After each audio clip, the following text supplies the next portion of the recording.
화학팸 여러분 안녕하세요. 손은정쌤입니다. 화학2 기억모음집 그 첫 번째 시작해 보겠습니다. 물질의 상태에 대해서 알아볼 텐데요. 우리가 제일 먼저 공부했던 바로 기체부터 살펴보겠습니다. 기체의 상태를 표현하는 물리량인 부피, 압력에 대해서 공부했었죠. 그중 압력은 제2차원을 이용해서 측정할 수 있었습니다. 기체 관련 문항에서 자주 나오니 익숙해지면 좋을 거예요.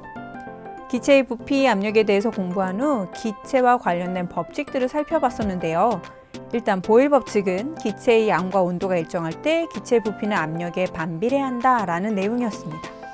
샤를 법칙은요. 기체의 양과 압력이 일정하면 기체의 부피는 절대 온도에 비례한다는 내용이었죠. 여기에 한 가지 더, 아보가드로의 법칙도 있었습니다. 온도, 압력이 일정할 때 기체의 부피는 기체의 몰수에 비례합니다 라고 하는 내용이었는데요. 이런 보일 법칙, 샤를 법칙, 아보가드로 법칙을 모두 모으면 부피는 몰수와 절대 온도에는 비례하고 압력에는 반비례하겠네요. 다시 한번 정리해요. 이게 바로 PV는 nRT, 이상기체 방정식입니다. 정말 많이 애정하고 아껴주고 아무튼 엄청나게 중요했던 시기예요. 자, PV는 nRT, 앞으로 문제에서 기체와 관련된 상황이 나온다면 자, 일단 써놓고 봅니다. PV는 nRT. 기체 관련 문제들은 결국 이 이상기체 방정식을 어떻게 사용하는지와 관련이 돼 있는데요. 그중 하나가 기체의 분자량 측정이었습니다. 물질의 질량은 몰수와 분자량의 곱으로 표현할 수 있다는 것을 PV는 nRT에 그대로 대입한 거예요. 그럼 분자량은 PV분의 WRT 또는 P분의 DRT라고 표현할 수 있었습니다. 기체에 대한 마지막은 바로 돌턴의 부분압력 법칙인데요. 여러 성분 기체가 혼합된 혼합기체에서는 이런 혼합기체 전체 압력은 성분 기체의 부분 압력의 합과 같다라는 내용이었어요.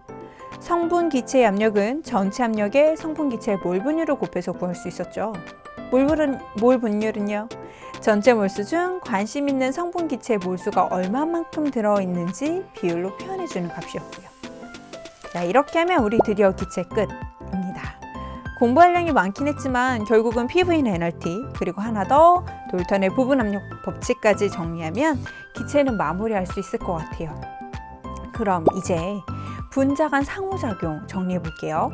분자 간 상호작용 세 가지 힘을 공부했었죠. 제일 먼저 극성 분자 간에 작용하는 쌍극자 힘이 있었고 모든 분자에게 작용하는 분산력이 있었습니다. 마지막으로는 수소결합까지 있었는데요.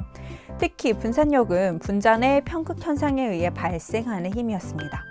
극성 분자든 무극성 분자든 모든 분자는 전자구름이 있어요. 그러니까 모든 분자에서 편극 현상이 일어날 수 있고요. 그러니까 분산력은 모든 분자에게 다 나타날 수 있는 힘이겠죠. 수소결합은 전기음성도가 큰 플로린 산소 질소와 공유결합하고 있는 수소가 다른 분자의 FON과 이제 나타낼 수 있는 힘이었습니다. 이 힘은 다른 힘들보다도 특히 강한 힘이기 때문에 자료 해석할 때 좀 주의하셔야 돼요. 이런 수소결합의 특징이 잘 나타나는 물질이 바로 물이었는데요. 일반적으로 액체가 고체가 되면 물질의 부피가 작아지는데 물은 오히려 부피가 커지고 밀도는 작아졌어요. 또 분자량이 비슷한 다른 물질들에 비해서 녹는점, 끓는 점이 높고 비열이 큰 것, 이런 것들 모두 물의 수소결합과 관련돼 있던 현상이었습니다. 물의 성질 중에 표면 장력이 큰 것, 또 모세관 현상이 나타나는 것 등도 수소결합이랑 연결해서 한번 공부해 보시면 좋을 거예요. 액체에 대한 마지막 내용, 바로 증기압력이었죠. 진공상태 용기에 액체를 넣고 밀폐한 다음에 증발과 응축이 동적 평형을 이룰 때까지 기다립니다. 이때 기체가 나타내는 압력을 증기압력이라고 했죠. 온도가 높아질수록 증발이 잘 되니까 증기압력이 커졌고요. 분자 간 힘이 작은 물질일수록 증발이 잘 되니까 같은 온도에서 증기압력이 더 커지게 나타날 수 있었습니다. 증기압력에 하나만 더한다면 바로 끓는 점. 증기압력과 외부 압력이 같아질 때 온도를 우린 끓는 점이라고 했는데요. 분자 간 힘이 작은 물질은 증발이 잘 돼서 증기압력이 컸고요. 그러니까 온도를 조금만 높여도 외부 압력과 증기압력이 같아질 수 있겠죠. 그래서 분자 간 힘이 약할수록 끓는 점은 낮아지게 됩니다. 그럼 이제 정말로 오늘의 마지막 고체입니다. 고체는 화학2에서 새롭게 공부한 내용이 있었어요. 바로 입방 구조. 단순 입방, 면심 입방, 채심 입방 구조가 있었는데요. 이런 입방 구조들 복습할 때는 단위 세포 내에 존재하는 입자수, 그리고 결정 구조에서 한 입자를 둘러싸고 있는 가장 가까운 입자수들 꼭 세어보셔야 됩니다. 자, 이렇게 하면 우리 오늘 같이 살펴볼 화학2 기억 모음집 첫 번째 시간이 끝났습니다. 쌤하고는 두 번째 기억 모음집에서 다시 만나요. 여러분 모두 안녕!